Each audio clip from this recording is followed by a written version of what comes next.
നമസ്കാരം. ഇന്നത്തെ ഒരു ഇന്ത്യൻ സാഹചര്യത്തിൽ നിഷ്പക്ഷ മാധ്യമ പ്രവർത്തനം നമുക്ക് കാണാൻ വളരെ വിരളമായിട്ട് മാത്രമേ സാധിക്കുള്ളൂ.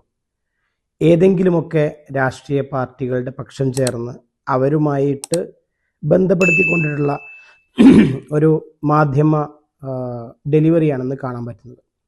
അതുകൊണ്ട് തന്നെ പല ആൾക്കാരുടെ അടുത്തും പല രീതിയിലുള്ള ക്വസ്റ്റ്യൻസ് അജണ്ട വെച്ചുകൊണ്ട് ചോദിക്കുന്നത് നമുക്ക് കാണാൻ പറ്റും. ഇൻ്റർവ്യൂവിലാണെങ്കിലും പ്രസ് മീറ്റുകളിലാണെങ്കിലും എല്ലാം വളരെ സ്ക്രിപ്റ്റഡ് ആയിട്ടുള്ള പ്രീ പ്ലാൻഡ് ആയിട്ടുള്ള സബ്ജക്റ്റുകൾ അജണ്ടകൾ ഡെലിവറി ചെയ്യാൻ വേണ്ടിയിട്ട് മാധ്യമപ്രവർത്തകർ ശ്രമിക്കും. അപ്പോൾ പലപ്പോഴും നമ്മളുടെ ഓപ്പോസിഷനിൽ നിൽക്കുന്ന ആൾക്കാർ അല്ലെങ്കിൽ അത് ആരാണോ ഇൻ്റർവ്യൂ അറ്റൻഡ് ചെയ്യുന്നത് അവരുടെ അടുത്ത് നിന്ന് പലപ്പോഴും റോങ് ആയിട്ടുള്ള സ്ലിപ്പ് ഓഫ് ദ ടങ് രീതിയിലുള്ള സ്റ്റേറ്റ്മെൻറ്റ്സ് കിട്ടുമ്പോൾ പിന്നെ അതാണ് അവർ ആഘോഷിച്ച് ഉത്സവമാക്കി മാറ്റുന്നത്. അത്തരത്തിൽ നിന്ന് വളരെ വ്യത്യസ്തനായിട്ടുള്ള ഒരു ലീഡറാണ് നമ്മളുടെ ബഹുമാന്യനായ MP ആയിട്ടുള്ള ശ്രീ ശശി തരൂർ. അദ്ദേഹത്തിൻ്റെ അടുത്ത് ഏത് സമയത്തും എത്ര സ്ട്രെസ്ഡ് ആയിട്ടുള്ള സിറ്റുവേഷനിലാണെങ്കിലും പുള്ളിയോട് ചോദിക്കുന്ന ക്വസ്റ്റ്യൻസിന് he give very very crystal clear ആയിട്ടുള്ള ആൻസറുകളാണ് പുള്ളി കൊടുക്കാറുള്ളത്.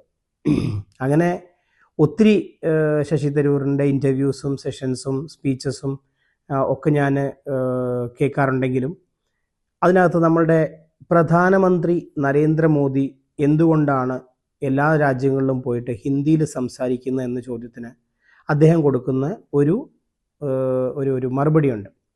അത് വളരെ അർത്ഥവത്തായിട്ട് എനിക്ക് തോന്നി.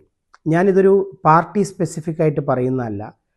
നമ്മളുടെ രാജ്യം എന്ന് പറയുന്നത് ഏകദേശം 146 കോടി ജനങ്ങളുള്ള ഒരു രാജ്യമാണല്ലോ. അതിൻ്റെ പ്രധാനമന്ത്രിയായിട്ട് ഒരാൾ വേറെ രാജ്യത്ത് പോയിട്ട് നമ്മൾ അഭിസംബോധന ചെയ്യുമ്പോൾ നമ്മളുടെ പാർട്ടി ആണെങ്കിലും അല്ലെങ്കിലും അത് നമ്മുടെ പ്രധാനമന്ത്രിയാണെന്ന് പോലും ചിന്തിക്കാത്ത ഒരുപാട് വ്യക്തിപരമായിട്ടുള്ള ഹെയ്റ്റ്രഡ് ക്യാമ്പയിൻസും വ്യക്തിപരമായിട്ടുള്ള പകയും ഒക്കെ വെച്ചിട്ട് സംസാരിക്കുന്ന ഇന്നത്തെ സമൂഹത്തിൽ ആ പ്രധാനമന്ത്രിയുടെ പാർട്ടിയുടെ ഒപ്പോസിഷനായിട്ടുള്ള പാർട്ടിയിൽ നിന്നുള്ളൊരു MP ആയിട്ടുള്ള ശശി തരൂരാണ് ഇത്തരത്തിൽ സംസാരിക്കുന്നത്.